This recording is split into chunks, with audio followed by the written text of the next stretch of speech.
Good morning, praise the lord, శుభోదయం, అనుదిన ఆహారం అనే ఈ ఆధ్యాత్మికమైన కార్యక్రమానికి సుస్వాగతం. మనుషుడు రొట్టె వలన కాదు, దేవుని నోట నుండి వచ్చు ప్రతి మాట వలన జీవించును. ఈరోజు దేవుని యొక్క వాక్య ఆత్మీయ ఆహారము కీర్తనల గ్రంథము 36 అధ్యాయము 4 వచనంలోని మొదటి భాగము. వాడు మంచం మీదనే పాపయోచనను యోచించును.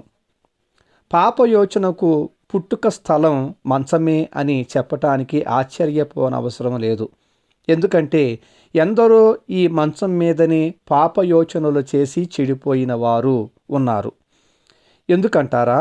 వారు యోచనలు చేసుకునే సమయము స్థలము అదే కాబట్టి. అందుకే ప్రతి మనిషి పాపపు ఆలోచనలు చేయు మంచం మీదనే తన ప్రాణాన్ని విడుస్తాడు. అయితే యోబు అంటాడు, నా మంచము నాకు ఆదరణ ఇచ్చును అని. ఎందుకంటే ఆదరణ ఇచ్చే వారు ఒక్కరూ కూడా లేకపోవటం, తన కన్నులు ఆదరణకై వేచియుండగా ఆ దృష్టి మంచం మీదకు తీసుకొని పోగా, అవును, నాకు ఆదరణ ఇచ్చు స్థలము నా మంచమేనని అన్నాడు యోబు. మంచము మీద కునుకు సమయమున ఎలాంటి యోచనలు లేని యోబు ఇలా రాయగా, దావీదు రాయుచున్న మాట, దుష్టులు దేవుని భయము లేనివారు తమ మంచముల మీదనే పాప యోచనలు యోచన చేయును అని రాయుచున్నాడు. మనము పగలంతా కష్టపడతాము. రాత్రి అయ్యాక వేకువ జామును ఉదయకాలమును పొందుటకు మంచం మీదకి వెళ్తాము. అయితే ఆ మంచం మీద ఆలోచనలు ఎలా ఉంటున్నాయి? చాలా జాగ్రత్తగా మనము పరీక్షించుకోవాలి. నాశనకర్తలు, దేవుని భయమును కోల్పోయిన వారు, హానికరులు, దుష్టులు, నీచులు తెల్లవారగానే పొందే రోజున ఎవరిని గోతిలో పడవేయాలి, ఎవరిని ఏ విధముగా గోతిలో పాతిపెట్టాలి అనే యోచనలు చేస్తారు.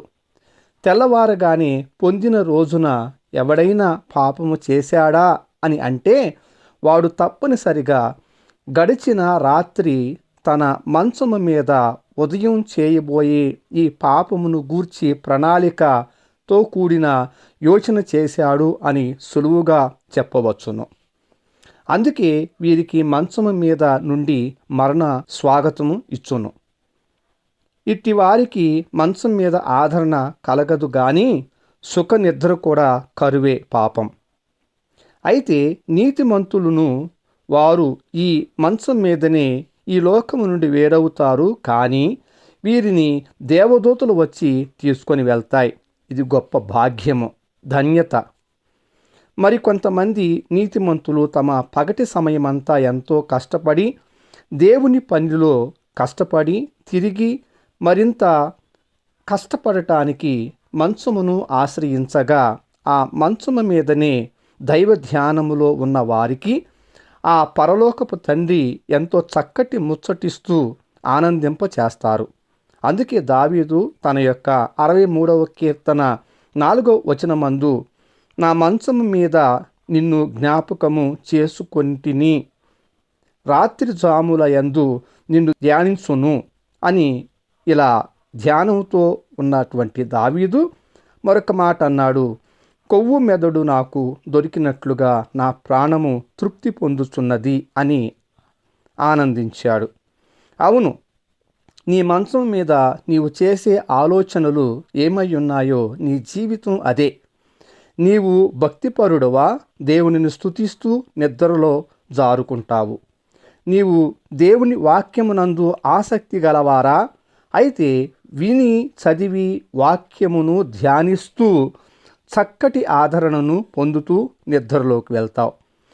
పాపపు యోచనలతో పగలంతా దేవునితో ఎలాంటి సంబంధము స్నేహము లేకుండా ఇష్టము వచ్చినట్లు తిరిగి తిరిగి వచ్చి కనీసం మంచం మీదకెళ్ళే సమయమందైనా ప్రార్థన చేసుకొనక, వాక్యం చదువుకొనక నిద్రలో జారుకుంటే పాములు, తేళ్ళు, చీకటి కల్లోకి రావటమే కాక ఎవరో నల్లటి వస్త్రాలు వేసుకొని నన్ను ఎక్కడికో తీసుకువెళ్తున్నారు లాంటి కలలే వస్తాయి. పాపాత్ములులాగా చెడు పాపపు యోచనలు మంచం మీద చేయటానికి మనం పాప స్వభావం కలవారమా? పాపము నుండి విమోచించబడిన నూతన ఇశ్రాయేలీలు మనము. ఈ రోజు నుండి దైవ ధ్యానం చేస్తూ దేవుని కార్యములు ధ్యానించుచూ ఉంటే నీకు కూడా దావీదుకు దొరికినట్టే కొవ్వు మెదడు దొరుకున్నట్లుగా నీ ప్రాణమునకు దేవుడు తృప్తినిస్తాడు. వేకుజామున చేసే ప్రార్థన ఎంత ప్రాముఖ్యమో రాత్రి గడియలో నిద్రలోనికి వెళ్ళకముందు చేసే ప్రార్థన కూడా అంతే ప్రాముఖ్యము. ఎందుకంటారా? వేకువజామున పొందే రోజును బట్టి దేవుని స్తుతిస్తూ చేయు పనులలో దేవుని సహాయమును అడుగువారమై ఉండగా, రాత్రి గడియలో దినమంతా కాపాడిన క్షేమమును ఇచ్చిన దేవుడు మనకు సహాయం చేసినందుకు దేవుని స్తుతించుటతో పాటు ప్రతి పాపమును అవిధేయతను ఒప్పుకొనుచు దైవ ధ్యానముతో చక్కటి విశ్రాంతిని పొందుట దేవునికి మహిమ, మనకు ఆశీర్వాదంతో పాటు మంచి ఆరోగ్యం కూడా. ప్రార్థన.